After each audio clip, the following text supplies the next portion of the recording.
Hey brothers and sisters, how you going with the surrender?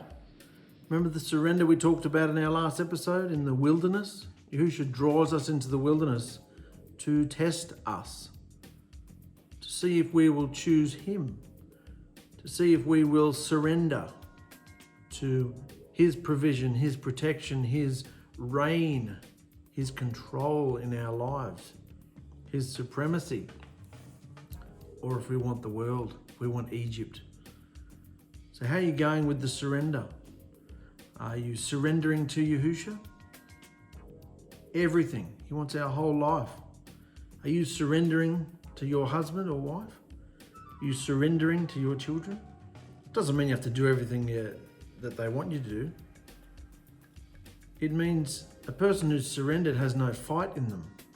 A person who surrenders has no judgment, no conflict, no confusion, and no fight.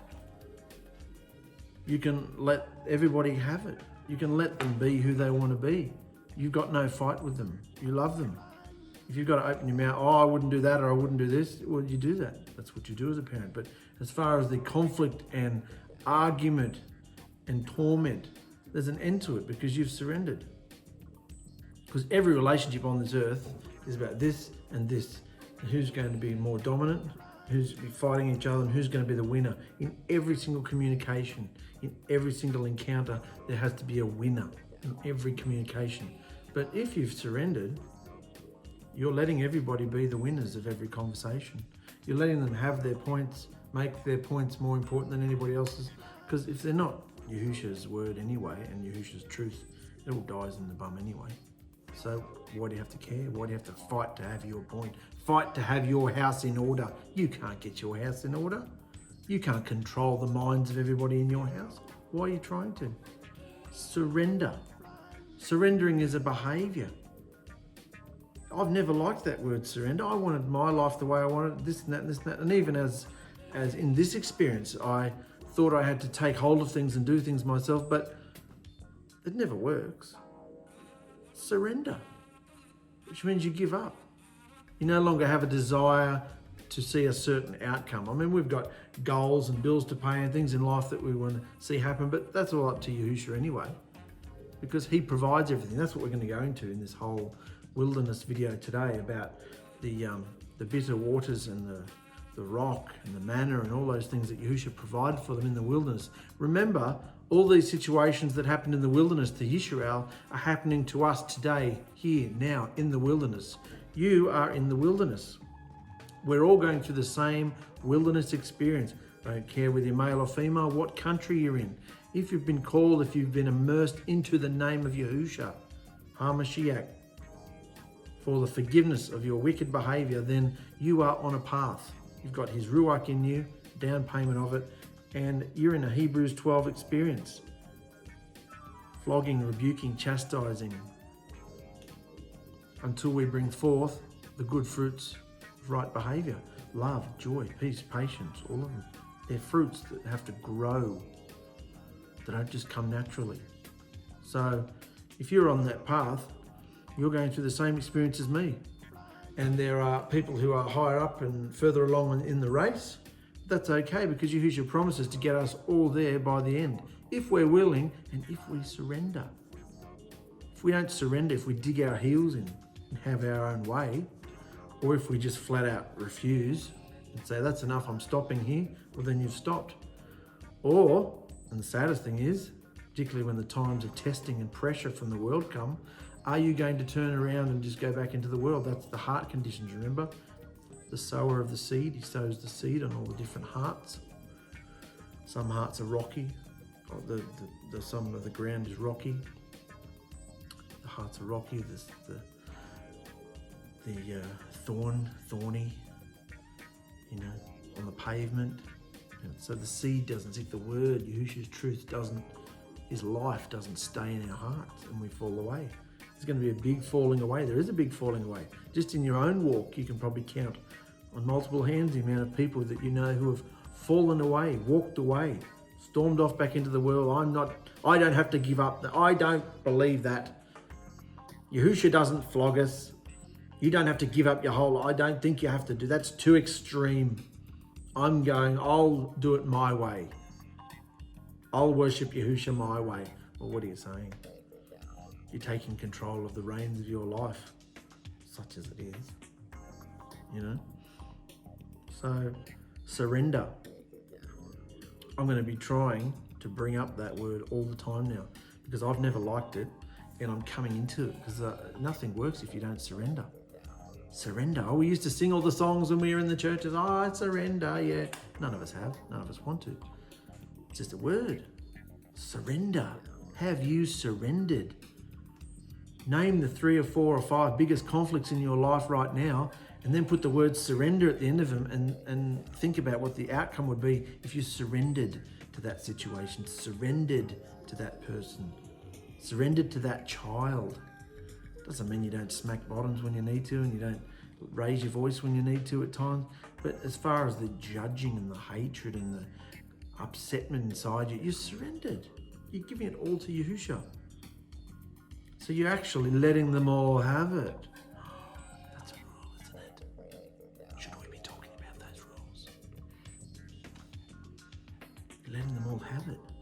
Instead of trying to control everything, and when people don't come in under your control, you take it personally. When people throw a spanner in the works, you take it personally. When people, don't behave how you want them to behave in your house, when you're paying the bills and I'm providing for you and you have to do, you should respect me and this and that and this and that, and you take it personally, everything's so personally. And how do you sleep at night? You make excuses for yourself. 3 rules. So, all the scripture can be summed up in those 3 rules. I challenge you to bring a scripture to me that can't be summed up in the 3 rules. Doesn't mean we can't read the scripture and dissect it like we are anyway, but as far as behaving it all comes into those rules. Surrender. Surrender to Yahusha and his training procedures, his process of deliverance. Surrender to it. And you'll have the peace, remember? The rest we were talking about in our last episode. The rest which you're allowed to have here and now. Not only on the Shabbat day, not only in the millennial rest, here, now, for you. Rest, peace. When you surrender and you realize you have no rights, you have no right to behave that way. You have no right to open your mouth and let that vile noise come out of it. You have no rights on this earth. You are a nobody and you are nothing on this earth. In Yahusha's commonwealth, you are a king and a queen and a priest and all these things. But on this earth, you are nothing. So why are you trying to be something on this earth? Just go out there, get the money you need to survive and live and do what we've got to do. Mind your business, shut your mouth, live a quiet life, and get your head out of the affairs of this life. So, where's Yisrael now? Yisrael have just sung the song of deliverance. Remember we had that episode about the Red Sea and on the different routes they took through the wilderness, and the main point of it was they're finally delivered. This nation of completely unruly, pagan, mentally insane, lawless people have now been rescued through no doing of their own, through no works of their own or shininess or quality of their own, only that they are Yahusha's people who he was jealous for and wanted back. So he brought them out of Egypt. And it wasn't until they crossed the Yam Suf, the Red Sea, that they were free. Pharaoh's armies destroyed at the bottom of the sea. So they've been walking through the desert for a week or so. Some people say it's been a few weeks. Either. They've run out of food and they've come to the waters of Marah. So let's go to the bitter water at Marah. So then Moshe led the people of Yisrael away from the Sea of Reeds, that's the Red Sea, and they moved out into the desert of Shur. There's some sound effects from Shur in my title intro and in the outro of this video. That's by Shur as well. I like Shur. So they moved out into the desert of Shur. They traveled in this desert for 3 days without finding any water. And when they finally came to a water hole, The water was way too bitter and unclean for them to drink. So they called the place Marah, which means bitter. So when I looked into that, after I'd rewritten all this, Marah does not, it says here Marah, which means bitter. The root of it is bitterness, but as far as a behaviour goes, and we're looking at behaviour, Marah actually refers to rebellion, to contend with, to make angry, oppose someone in pride, lift yourself up and disobey. That's the result, I'd say. You know, someone who's bitter behaves like this. So they came to the place they called it Marah, because the water was too bitter to drink. Then the people began to grumble and complain, turning against Moshe. It's been days, Moshe. What the hell are we going to drink? They demanded. So Moshe cried out to Yehusha for help, and Yehusha showed him a tree. I didn't ask for a tree. I asked for something to drink, and you've given me a tree. So Yehusha showed him a tree. So Moshe threw it into the waters, and this made the water good and clean enough to drink again. And it was there at Marah that Yehusha established the following rules and consequences as a standard of correct behavior to test Yisrael's obedience. This is the first time we hear about any kind of testing.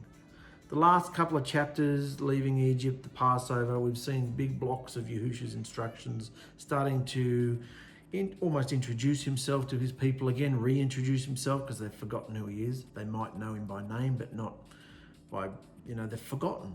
They're asleep in Egyptian pagan idolatry and worship. So he starts talking to them about the firstborn and talking to them about Passover and what this feast means and the reason for their deliverance.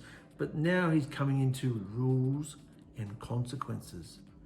Rules and consequences. As a standard of correct behavior. This is the standard. Anything below it is unacceptable. You want to go higher? Great. You want to be exemplary in your behavior? Great. But this is the standard of behavior that I'm setting forth for my people. I'm not interested in what the world's doing. I'm talking about my people, my behavior. This is what you'll do. So rules and consequences for doing them or not doing them to test Yisrael's obedience. Remember, this whole journey from here on is to prepare them for the marriage. He wants to marry them. He's delivered them, bought them on the blood of the Lamb, paid that price, and he's washed them clean in the water, symbolically. And now he has to train them because they don't know who he is. How can he marry them in that state? So he's going to test them. So this is the test. You paying attention? Because this test is for us too. Remember this. The circumstances may change, but the essence of the instruction does not change. This message for them is for us today, here in this vast wilderness that we live in. So Yehusha said, if you will listen carefully and obey my voice and do what I say is good and right, obeying and guarding all of my instructions, then I will not make you suffer any of the diseases I sent on the Egyptians. For I am Yahuwah who heals you.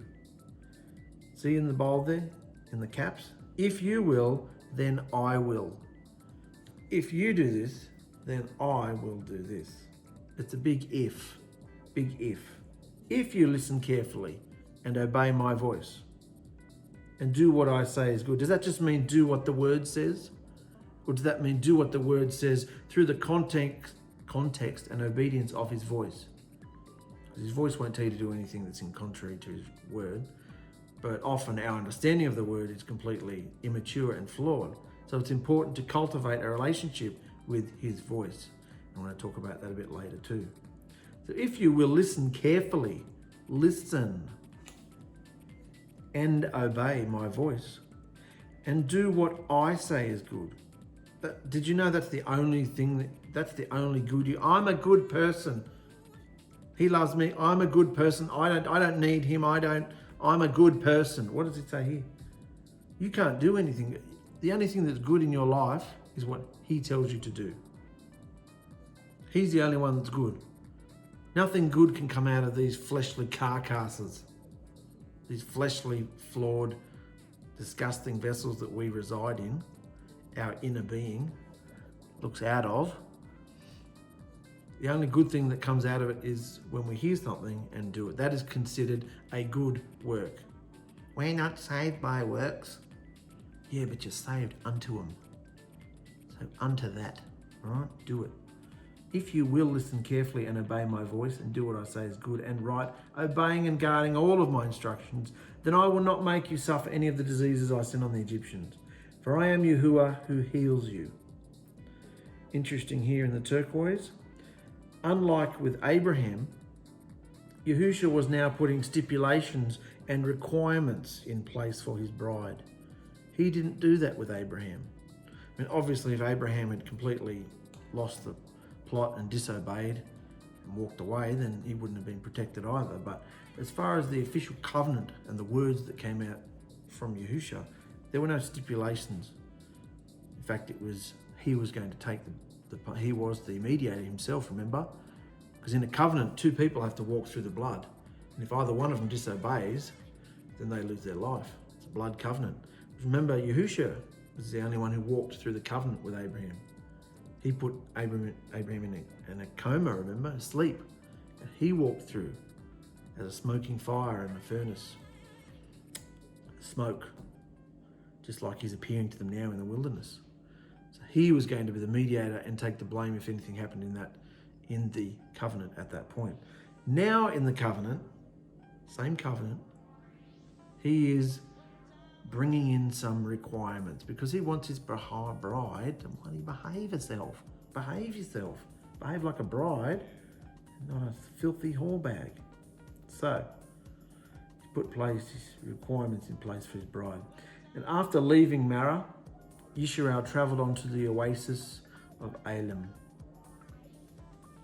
where they found 12 huge fountain springs of water and 70 palm trees. And they camped there beside the water. So they found water and they've got 12 huge fountain springs. Remember, this is hard to fathom. I keep forgetting about this. I live in a small town here where there's about 12,000 people. And it's getting busier and busier every day. But if you're in major cities where there's 1 million, 2 million, how many million people? If you're not sure, have a look at your town. How many people are in it? And then compare that with this. There's 3 million people. I don't know if that's more or less than where you live, but at least it gives you some context and picture it. These people are just wandering through the wilderness. It's not just a little bunch of people or a few hundred people.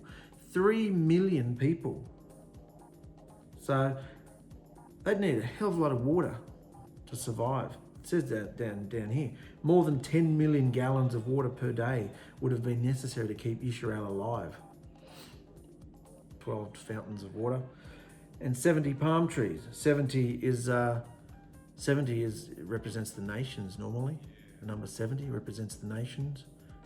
Interestingly, the number 70 is the amount of people that Yaakov brought into Egypt, which turned into a great multitude of people, plus a mixed multitude as well. So, anywho, they camped there beside the water. Got a little interesting thing here tying Yahushua into this story, because Yahushua's doing all this, remember? It's not just the father Yahuwah in the wilderness. Yahuwah and Yahushua are the same being. Remember the scripture we read last week? He was the rock that was traveling with them in the smoking cloud and the fiery furnace that traveled with them, leading them through the wilderness, supernaturally providing for them. Their shoes never, where was the cobbler? Where was the shoemaker? Where was the seamstress? Some of them could probably do stuff themselves, but where were their supplies coming from, apart from their own animals? He's supernaturally. Do you believe this? Do you think there was some, way to explain it out scientifically? He supernaturally provided for them for 40 years. Their shoes didn't wear out. Their clothes didn't, rip. He supernaturally looked after them. Look at this picture here with Yahusha hanging on the stake. And it would have been a full moon because it was Passover. Just as Moshe immersed the wood into the waters, cleansing it of its bitterness, Yahusha was nailed to a piece of wood and endured the bitterness of a torturous death, so that upon our immersion, the bitterness of evil can be cleansed from us. He took on all that bitterness on that wood. He was nailed to that piece of wood and endured the bitterness of the torture stake, so that at our immersion, that bitterness of evil can be cleansed from us once and for all. We are legally washed clean. So Yahusha did his part. He cleansed us. He bought back his bride. But then comes the time of testing. Washed, or delivered, I should say, delivered in the blood of the Lamb, washed clean through immersion, we come up a new person. We're still the same flesh and blood in the same wicked carcass, but as far as our inner being, our inner nature, our fallen, wicked, evil nature has been impaled at the bottom of the ocean, and we come up with a new inclination, the scripture calls it. Evil inclination and good inclination. We choose which one we're going to behave. So we come up and it's a fight. The fight is on between the flesh, the world influencing our flesh, and the inclination, the ruach within us that's there to train us. He doesn't leave us alone. He doesn't just leave us. He comes into us to train us so that we get stronger and stronger with every encounter. So this was a test. He was going to test them. He said this to them. What does it say? Yahusha established the following rules and consequences as standards of correct behavior to test Yisrael's obedience. And he doesn't just do it, he tells us what he's doing all the time. If you listen carefully to my voice, do what I say, I will protect you, so you won't suffer any of the diseases that came on the Egyptians. For I am Yahuwah who heals you. Do you believe that? Do you believe that he has the capacity to heal you through any possible which way that he might bring in front of you? He is the one who orchestrates everything in our lives. So he's testing them. It's pretty clear now. I've hammered that point, haven't I? They are being tested. So now we come to the manna and quail. Then the whole community of Israel set out from Elim and journeyed into the wilderness of Sin between Elim and Mount Sinai. They arrived there on the 15th day of the second month. They left Egypt on the 15th day of the first month, didn't they? That was their first month. And now they're in the 15th day of the second month. So they've been out a month, 1 month. All their food's run out, all their water's gone. They've been on the road for a month. Exactly 1 month after leaving the land of Egypt. And all the community of Israel started to bitch, whinge and complain to Moshe and Aaron. Who were they complaining to? Who were they looking to? Themselves? Yahusha? No, they're whinging to the leadership. Why didn't Yahuwah kill us back in Egypt, where we sat in comfort around pots filled with meat and ate all the bread we wanted? But look, you two fools have brought us out into the wilderness to starve us all to death. Look now, you two fools have brought us out into this wilderness to starve us all to death. They're still going on like little princesses. Then Yahusha said to Moshe, don't worry about them. I'm going to send down food from the sky for you all, like rain, and each day the people can go out and pick up as much food as they need for that day. And I will test them in this. Even this is a test. I will test them in this too, to see whether or not they will follow my instructions and behave or not. Because on the 6th day, they will have to gather twice as much as usual and prepare it. Why would he ask them to do that? This is what they were thinking too. I've written it right there. There's your answer. Shabbat training. Your 6th day is a preparation day, whether you've got to go to work or not. Your 6th day is when you start putting your mind on the 7th. Putting your mind on what can I do to make the 7th as relaxing as possible. I mean, you can do it all week if you want. If you've got a big family, you can start preparing, but definitely by the 6th day, is where even if you live by yourself, it's pretty much easy. You don't need to do anything to prepare, really. You can whip up grab a sandwich from the cupboard on the Shabbat, whatever. There's not work. So whatever you can do to prepare yourself so that Shabbat can be as relaxing and as delightful as possible. That's what the 6th day is for. So he said here, on the 6th day, they will have to gather twice as much as usual and prepare it. Sounds like they have to do double the amount of work, doesn't it, on the 6th day? So that the 7th day, there's no work. So he's sneaky, isn't he? He's preparing them. He's training them, washing their minds of all the madness of Egypt and bringing them into a Shabbat training. Oh, that's religious and legalistic and rigid, and oh, why do we have to do? So that they can rest. So they can sit down and do squat bugger all, It's for our benefit. It's a delight. It's amazing.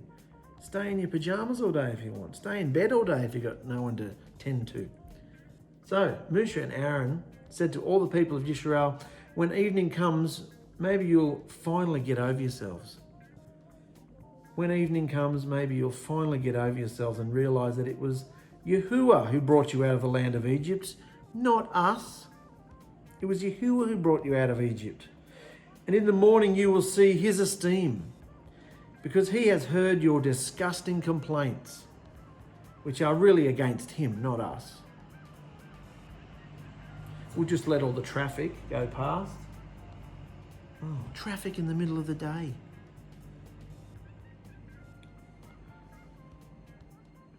So, when evening comes, maybe you'll finally get over yourselves and realize that it was Yahuwah who brought you out of the land of Egypt, not us.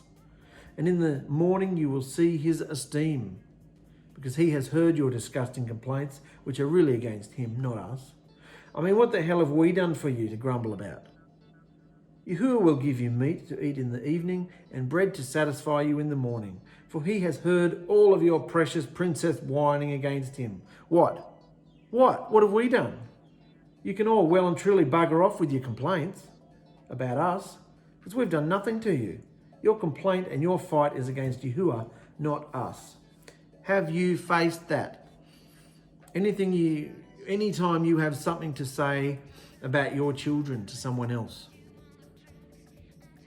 about your spouse to someone else, about your house, about your life, about your business, about your job, whenever you have something to complain about, negative I'm talking about, whenever you have something negative to say, or I'm so overwhelmed, I can't handle it. Whenever you've got something like this to say, do you realize that you're not actually complaining about all this? And you're not just complaining to the universe, are you? You're not just saying it out into the airwaves for the sake of it. You are complaining to Yahusha, because particularly when you're on this deliverance path, which we're on, who's looking after you? Who's put you on the training plan? So if you're kicking at it and whinging and complaining about things, not coping with things, not being obedient, not doing what you're told to do and getting the consequences of it, whose fault is it? And you're whinging and complaining. Who are you complaining to? Yahusha. And how does Yahusha feel about complaints? He hates complaints. So Yahusha's heard all your princess whinging and whining against him. What have we done to you? That's what Moshe's trying to say. It's got nothing to do with us. We don't know what we're doing out here either. We're following Yahusha, what Yahusha told us to do, just like you are, or not. You can well and truly bugger off with your complaints about us, because we've done nothing to you. Your complaint and your fight is against Yahuwah, not us. Then Moshe said to Aaron, announce this to the entire community of Yisrael.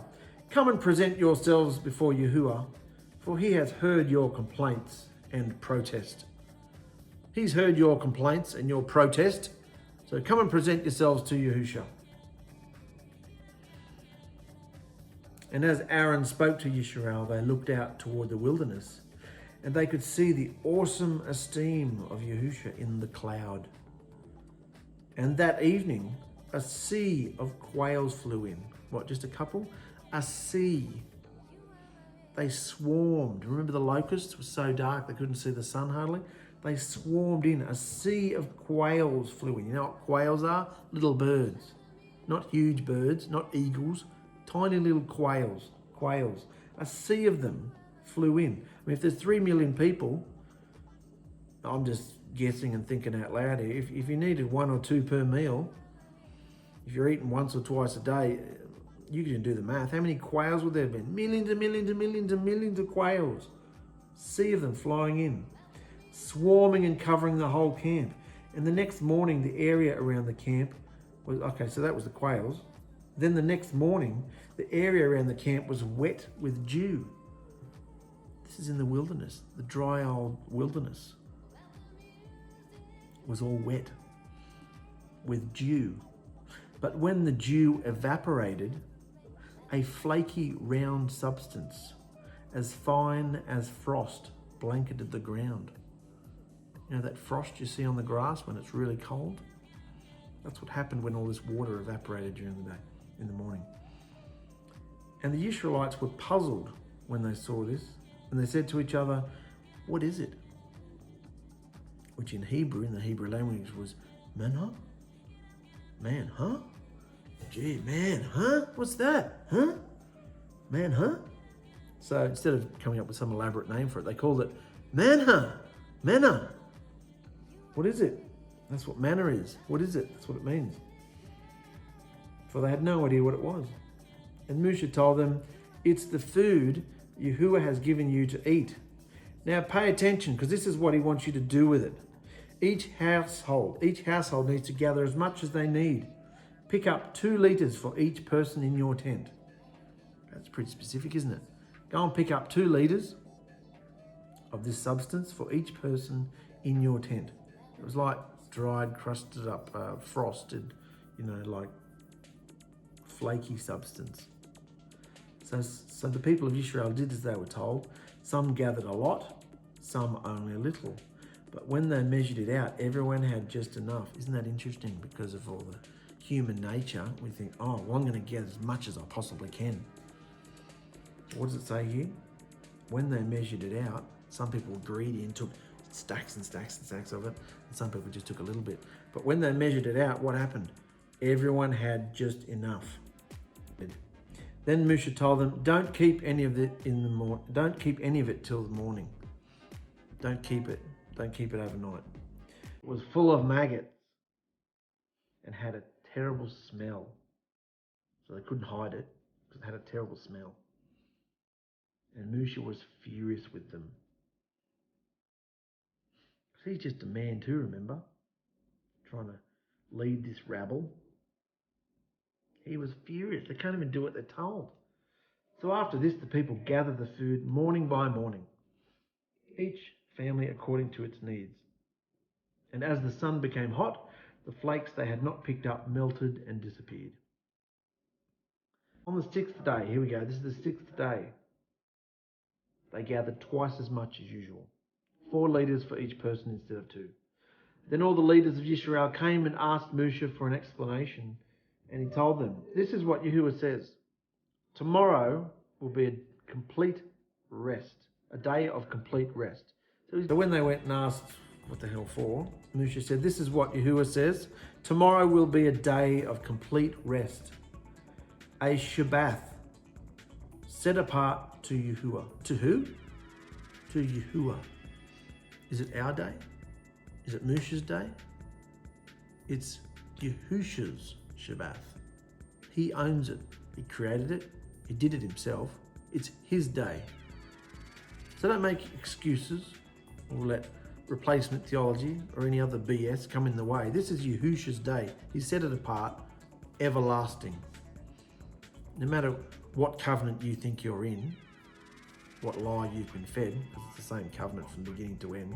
We're still in the same covenant that was given to Abram. There's just a lot more life breathed into it now, particularly after Yahusha stepped onto the scene. Same everlasting, one and only blood covenant. So the Shabbat still stands. In fact, it's our sign of the covenant, which we're going to come to when we get to Sinai. But it's a complete Shabbat rest, set apart to Yahuwah. So bake or boil as much as you want today.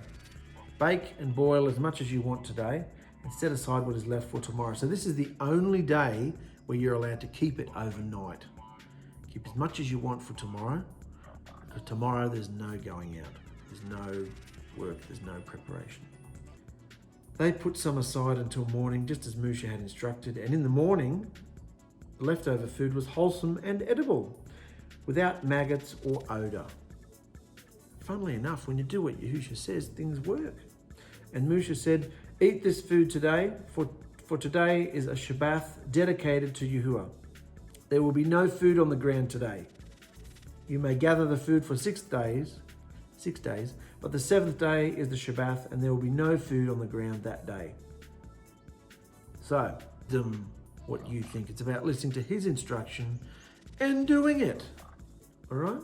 And some of the people went out anyway. These people. Some of the people went out anyway on the 7th day, but they found no food and went hungry. Because remember, a lot of this would have been Chinese whispers almost, going down from Musha to the leadership, to the tribal chiefs, to the family members, the head of the home down there. So by the time it got to the everyday bloke sitting around who can see something happening in the distance up there where the eldership is, but he's just having his own life down here. He might have been thinking, I'll just go out tomorrow. I can't be bothered getting twice as much today. So it's not like he was having a personal. This is the thing. Yahusha wanted every person to have a personal relationship with him, but they wanted to look to the leadership, to Musha. So they found no food and they went hungry. So Yahusha said to Musha, how long will these people refuse to obey my instructions? Surely they realize that the Shabbat is a gift for you. That's why I give you a 2-day supply on the 6th day, so there will be enough for 2 days. So on the Shabbat day, you must all stay in your places. Don't go out of your place to pick up food on the 7th day. Don't go out of your food. Don't go out of your food to pick up your place. Don't go out of your place to pick up your food on the 7th day. So they didn't gather any food on the 7th day anymore. And the people of Israel called the food that Yahuwah sent from the sky manna, which means what is it? So this food from Yahusha, they're like, what is it? Manna. That's the Hebrew word, so they just called it manna. For it was white like coriander seed and it tasted like honey wafers. There you go. So when it evaporated, when the water evaporated, it was like a wafery, flaky substance, and it was sweet like coriander seed and tasted like honey wafers. And they used to do all sorts of things with it. They'd, turn it into bread, all sorts of things. Sounds a bit like a flour type substance. They could use it to bake bread. Then Musha said, this is what Yahuwah has instructed. Go, fill a 2-liter container with manna to preserve it for your descendants. Then later generations will be able to see the food that I gave you in the wilderness when I set you free from Egypt. Couldn't they have just been told? No, he wanted them to see. Remember I said he wants this message to keep going and going and going through the generations. So go and fill a 2-liter jar, and they did. Musha said to Aaron, get a jar and fill it with 2 liters of manna, then put it in a safe place to preserve it for all future generations. And Aaron did just as Yahusha had told Musha, putting some manna aside in a safe place to keep as a witness of Yahusha's protection and provision for future generations. So he did it as proof. If you don't believe that Yahusha will provide for you, look what he did for us for what ended up being 40 years. Later, he would keep it in the Ark of the Blood Covenant Witness. Ark is in the commas there because the Hebrew word doesn't actually mean ark, it's a box. But I liked the word ark. Remember we talked about the only 2 places the word ark is mentioned is Noah's ark and Musha's ark that he was delivered in as a baby. That's the only 2 times the word ark is used, the Hebrew word. This word here is just a box. But the box of the blood covenant sounds a bit, So we keep calling it an ark because people are familiar with the ark through the scripture, through Hollywood, Indiana Jones. So we're sticking with the word ark. It's funky. I like it. The Ark of the Blood Covenant Witness. A witness is something that shines forth. A witness is something that, this is the witness of the covenant. This is the box that is displaying the covenant for all to see. So so put in the blood covenant, next to the stone tablets written by Yahusha. So the people of Israel ate manna for 40 years until they arrived at the land where they would settle. They ate manna until they came to the border of the land of Canaan. Remember, at this point, it wasn't supposed to be 40 years. At this point, they were just going to spend a couple of months getting from A to B via sea, which was sea being Mount Sinai. So, but because Moshe wrote this, looking back, he's talked about the ark, and he's talked about the 40 years because he knows, because he wrote it later on. So Israel still weren't entirely sure exactly who or what had freed them from slavery. It's obvious, isn't it, by their behaviour? Although they had physically left Egypt, the superstitions and pagan mindset they had absorbed from their years in bondage were still part of their mindset. Like all other nations, the Israelites were still filled with all kinds of witchcraft, believing in magic and sorcery. This in spite of all the plagues back in Egypt, in spite of the parting of the Red Sea, in spite of Yahushua's presence being manifested as a cloud by day and a fire by night, the people were still not entirely convinced that it was Yahushua who had freed them. Can you understand Yahushua's frustration here? Isn't that hilarious? Car insurance, business insurance, building insurance, house insurance, life insurance, to provide for you, to provide for your family, to provide for, in case something happens, you take it. If someone's going to look, no one's going to do this but me. If you want something done, you've got to do it yourself. No one's going to look at you but yourself. So I'm going to put money aside every week and every month so that if something happens, I'm okay. Have you heard how many problems people have actually getting that money? Because insurance companies are wicked. They don't want to give it to you. They'll take it from you, but they don't want to give it. You know, I mean, a responsible, normal person in society pays all those insurances because, you know, it's the wisest thing to do. But as far as the supernatural provision, think beyond that. I'm not saying don't go pay your insurances. I'm not saying that.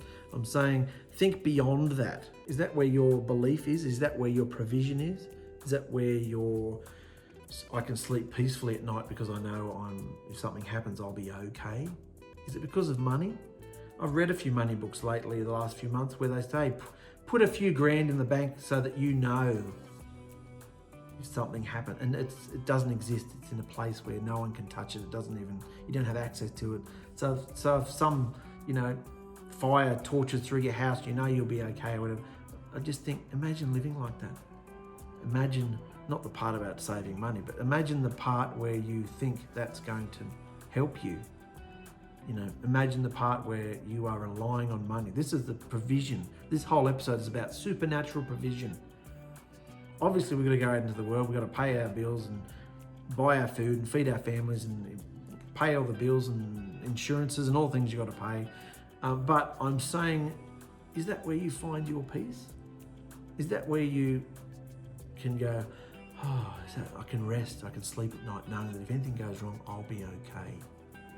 That's why people save lots of money to put into place so they know they're going to be okay. And what are the baby boomers finding now? They've worked their whole life putting away super, and the super companies are, falling apart and crumbling, and they're not getting what they were promised. And they're retiring on the smell of an oil rag, and they're depressed and they're upset. They're going off to live in caravans. So can you see this tying in with what I'm saying? There's nothing out there for you. Doesn't mean we don't have to go out there and work and do it, but I'm saying the supernatural provision. That's what I'm saying. There's a supernatural provider in your life. Are you communicating with him? Are you trusting him? Or are you worrying and stressing and trying to take hold of your future? I'm going to take hold of my future because no one else will do it but me. That is true. Israel had to go out and physically get their food. We have to physically go out and work for our living. But who provides for us? Who provides it? I work in a salon. I have to physically go to work and cut people's hair, colour people's hair, put up with all sorts of stuff and, make the best of the situation. But who provides the money? Who provides the clients that walk in the door? Do I have to stress and worry about my future? Do I have to pour all my money into advertising and do all this stuff? Or do I trust in the supernatural provision? and trust that if I behave myself towards this person, they'll tell someone else, and they'll tell someone else, and they'll tell someone else. I'm in a small town, so word of mouth travels in a small town, bad and good. So do I trust Yahusha for the supernatural provision of my family and my life, or is it all on my shoulders? Am I buckling under the pressure? So if I have a slow week, am I, freaking in my boots, wondering if Yahusha loves me? No. He might be getting my attention about something, because nothing gets our attention better than if we got no money in the bank, does it? That's Yahusha's process too, using everything in our lives to get our attention. Not all the ancient things back in Egypt and Israel and in the wilderness to get our attention, because we don't live like that. We don't dress like that. We don't do any of that sort of thing. He's getting our attention today in the 21st century wilderness. The 21st century wilderness today is a complete barren wasteland. There is no supernatural food or drink in this world, which is his word. The living waters is him, his word. This world is in a barren wasteland. Wilderness, dried up. There's no word. His word is not in this earth. It's in us that have received it. But who else in your life is interested? That's the world that we live in, brothers and sisters. That's the supernatural testing Yahusha has put us in the wilderness for. So, am I ending here, or have we got to... let's just talk about the manna for a moment. Manna, you can see a picture of it there. Looks like frost. Notice the manna test. All this is a test, remember? The manna test. Notice the instruction to rest on the Shabbat takes place before the giving of the marriage instructions at Sinai. Through the manna, Yahusha was training his people into his same instructions he'd given from the beginning in the garden. This was not some new instruction. They'd forgotten it, and they didn't pass it down to their children, so consequently the whole nation had forgotten about it. But even back at Abraham, Noach, Adam, even back before then, the week of creation, it says he rested, he sat back, shalom, he chilled out, he rested, he set that day apart. So ever since creation, this day of rest has been ticking along every seventh day. Ticking along, it's still ticking along today. This universal principle of a 7-day cycle has been ticking along since the beginning of creation. Cultures and, nations, civilizations have tried to change it to 8 days, 15 days, X amount of years in a year, all this sort of stuff they tried to change. It doesn't work. And we just keep ticking back to the 7-day week. 7th day is the Shabbat rest, all right? So, notice he's bringing this up. He doesn't just bring it up at Mount Sinai when he's bringing in all the other instructions. He's bringing it up before then to let them know that while this is an instruction, it's not, and it's one of the 10 commandments, it's not, I'm bringing this up as a lifestyle. Back here, before we get to the mountain, Yahusha was training his people into the same instructions he'd given from the beginning in the garden. He was not going to rain down manna on the 7th day. The word Shabbat means rest.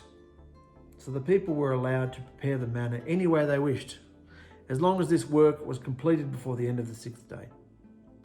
Yahusha said himself that the Shabbat is a gift from the Creator to all mankind. It's a gift. How does Christianity feel about that gift? Majority of them. They literally hock one back and spit in his face and go, I'm going to save as much as I can all week to do on that day. I'm going to clean the house. I'm going to go to the shops. I'm going to go to meetings. I'm going to do all, even the Jewish people, the Yahudim. We're going to gather together on that day. Where's the instruction to gather together? Gather together as much as you like on the other 6 days of the week. Pray and feast and, do everything you want to do on those 6 days. What's on the 7th day? Rest. That's the only instruction. If you sit down and do nothing all day, you have just done the instruction perfectly. You can be as lazy as you want on the Shabbat day. because that's the instruction. So the wilderness tests in the yellow here, the wilderness tests are not about bread and water, but about belief, obedience, and trusting in Yahushua instead of rebelling and complaining. The wilderness tests are not about bread and water, but about belief, obedience, and trusting in Yahushua instead of rebelling and complaining. And in the black bold there, behavior. It's in your beehive, love. Behavior. So it's not about looking at the bread and the water. Those are things that happened to them. But we are not, most of us, so dire that we don't have water running out of our taps. Whether it's clean or not, you could probably drink it and not drop dead. My point is, unless you live in a third world country, which most of us don't, there's food and drink, find a 99-cent loaf of bread. It's not hard to find bread or water these days. So the provision is not as dire.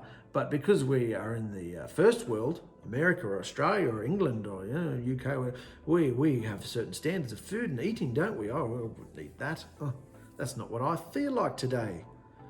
So what's Yahushua saying to us? How's your behavior? How's your belief? Have you surrendered to my provision? Or are you still worrying about where the clients are going to come from tomorrow, where the pay is going to come from tomorrow, where the work hours are going to come from tomorrow, where the food and drink is going to come from tomorrow, the clothes, how am I going to pay rent this week? How am I this, how am I that? He provides for us, and most of the time, when we are in a bit of a pickle, in a bind, it's not through lack of provision, it's because we've either wasted the money, spent it on something we shouldn't have, not looked ahead, not counted the cost, not done something that we should have done in wisdom. So it's not Yahushua. And even though we are in that predicament, possibly paying off debts from the past, paying off things, saving for things, even though we've put ourselves in this predicament, Yahushua still provides for us. There's no problem with the Torah, there's no problem with the instruction, no problem with the supernatural provision. But are we believing in it? That's the key here. How's your belief? Do you believe for tomorrow? Or do you have to put all these other plans in play to provide for your own future? Or do you just supernaturally trust that there will be something for you? Now look back. Doesn't matter if you've been immersed a week ago, a month ago, 15 years ago, 50 years ago. Look back.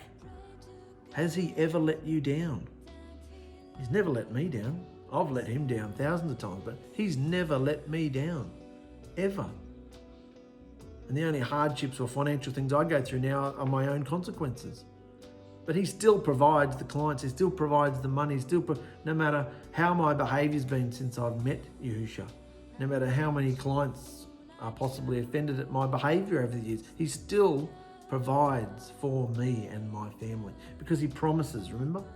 If you will obey my voice, I will protect you. He puts a hedge of protection. He goes before us, travels before us. He guards everything behind us so nothing can attack us. That's long enough for today.